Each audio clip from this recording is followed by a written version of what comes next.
समाहित चित्त यानी योग में ऋतंभरा प्रज्ञा की उत्पत्ति। ऋतंभरा तत्र प्रज्ञा।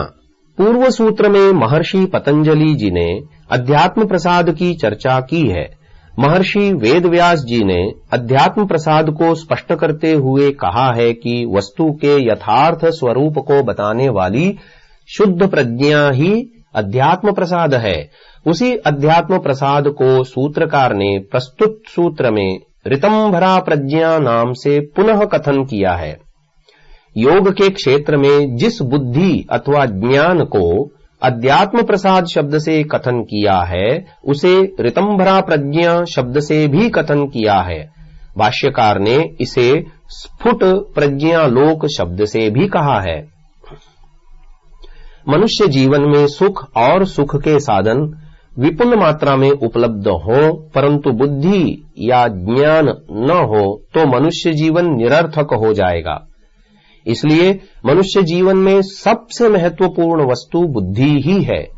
इसके बिना मनुष्य अपने प्रयोजन को पूर्ण कभी नहीं कर सकता। संसार में दो प्रकार की वस्तुएं हैं, एक जड़ यानी नॉन लिविंग थिंग,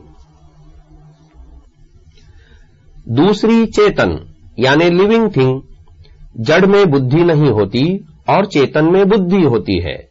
बुद्धि के कारण ही चेतन की महत्ता है। चेतन पदार्थों में भी एक जैसी बुद्धि सब में नहीं होती है।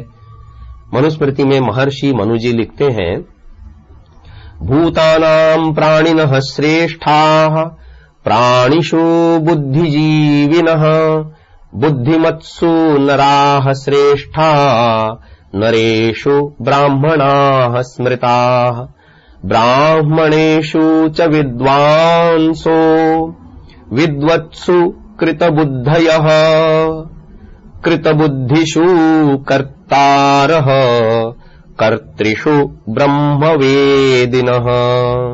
मनुस्मृति 1:96-97।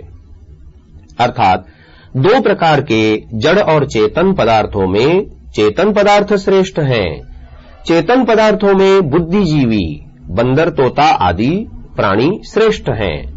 बुद्धिजीवियों में मनुष्य श्रेष्ठ हैं। मनुष्यों में ब्राह्मण अर्थात पठन पाठन करने वाले श्रेष्ठ हैं। ब्राह्मणों में भी विशेष ज्ञानवान श्रेष्ठ हैं। विशेष ज्ञानवानों में भी जो उत्तम उत्तम कर्म करने का संकल्प करने वाली बुद्धि रखते हैं वे श्रेष्ठ हैं। उत्तम उत्तम कर्म करने की बुद्धि रखने वालों में भी जो श्रेष्ठ कर्मों को क्रियात्मक रूप में व्यवहार में उतारते हैं वे श्रेष्ठ हैं।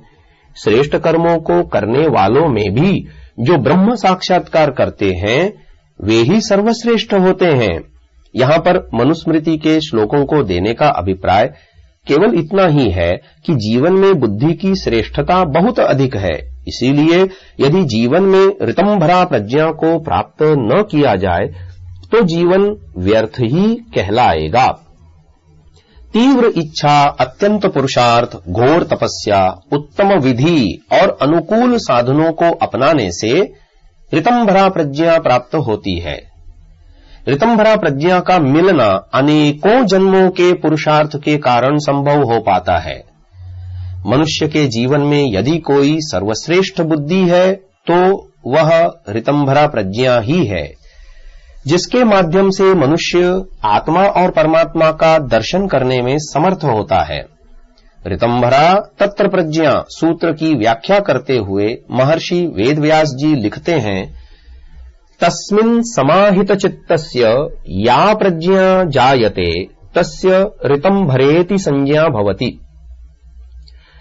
संप्रज्ञात समाधि के 4 प्रकार के भेदों में से चौथे प्रकार की निर्विचारा समाधि की निर्मलता में एकाग्र हुए मन की जो प्रज्ञा या बुद्धि उत्पन्न होती है उसे ऋतंभरा प्रज्ञा नाम से कथन किया जाता है। ऋतंभरा को ऋतंभरा क्यों कहते हैं, इस प्रश्न का उत्तर महर्षि जी लिखते हैं कि अन्वर्थाच सा, अर्थात वह ऋतंभरा नाम अर्थ के अनुरूप ही है। अभिप्राय यह है कि जैसा नाम वैसा ही उसका गुण अथवा काम है। ऋतंभरा शब्द का क्या अर्थ है? सत्यमेव बिभर्ति न च तत्र विपर्यास ज्ञान गंधोप्यस्तीति। अर्थात इस प्रज्ञा को इसलिए ऋतंभरा प्रज्ञा कहते हैं क्योंकि वह केवल सत्य को ही धारण करती है। सत्य को धारण करने वाली ऋतंभरा प्रज्ञा में मिथ्या ज्ञान का लेश मात्र भी नहीं होता। अर्थात ऋतंभरा प्रज्ञा विशुद्ध तत्वज्ञान है जो वस्तु के सत्य स्वरूप को ही प्रकट करती है। महर्षि वेदव्यास जी किसी अन्य ऋषि का प्रमाण उद्धृत करते हुए लिखते हैं कि तथा चोक्तम, ऐसा ही किसी ऋषि ने कहा है। आगमेनानुमानेन ध्यानाभ्यासरसेन च त्रिधा प्रकल्पयन् प्रज्ञाम् लभते योगमुत्तमम्। अर्थात मनुष्य कैसे अपनी बुद्धि को श्रेष्ठ यानी ऋतंभर प्रज्ञा से युक्त बना सकता है। ऋषि कहते हैं आगमेन, अभिप्राय यह है कि शब्द प्रमाण के अनुसार चलने से मनुष्य अपनी बुद्धि को श्रेष्ठ बना सकता है। योगाभ्यासी को शब्द प्रमाण पर पूर्ण विश्वास रखकर चलना चाहिए। जैसा जैसा शब्द प्रमाण कहता जाए वैसा वैसा करता जाए तो अतिशीघ्र बुद्धि का विकास हो जाता है। जिस प्रकार से आधुनिक शिक्षा को पढ़ने वाले विद्यार्थी विज्ञान के सिद्धांतों को रखने वाले न्यूटन, आइंस्टीन आदि को शब्द प्रमाण मानते हैं और उन पर पूर्ण श्रद्धा रखकर चलते हैं, उन पर पूर्ण विश्वास रखकर चलने का परिणाम यह निकलता है कि वे भौतिक सफलता की ऊंचाइयों को पा लेते हैं। ठीक इसी प्रकार आत्मा परमात्मा संबंधी अध्यात्म शिक्षा को प्राप्त करने वाले योगाभ्यासियों को भी चाहिए कि ऋषियों के प्रति पूर्ण श्रद्धा रखे, जिससे कि हम भी आध्यात्मिक ऊंचाइयों को प्राप्त कर सकें। पूर्ण विश्वास न रखने के कारण अध्यात्म मार्ग प्रशस्त नहीं हो पाता है। ऋषि आगे कहते हैं कि अनुमानेन, अर्थात अनुमान प्रमाण के अनुसार चलने से भी मनुष्य अपनी बुद्धि को श्रेष्ठ बना सकता है। अधिकांश न्याय दर्शन अनुमान प्रमाण के आधार पर चलता है। अनुमान प्रमाण को अपनाकर चलने से व्यवहार की छोटी से छोटी बात को या बड़ी से बड़ी बात को सरलता से सुलझाया जा सकता है। अनुमान प्रमाण को जीवन के साथ जोड़कर चलने वाला मनुष्य समस्त भूलों से बच सकता है।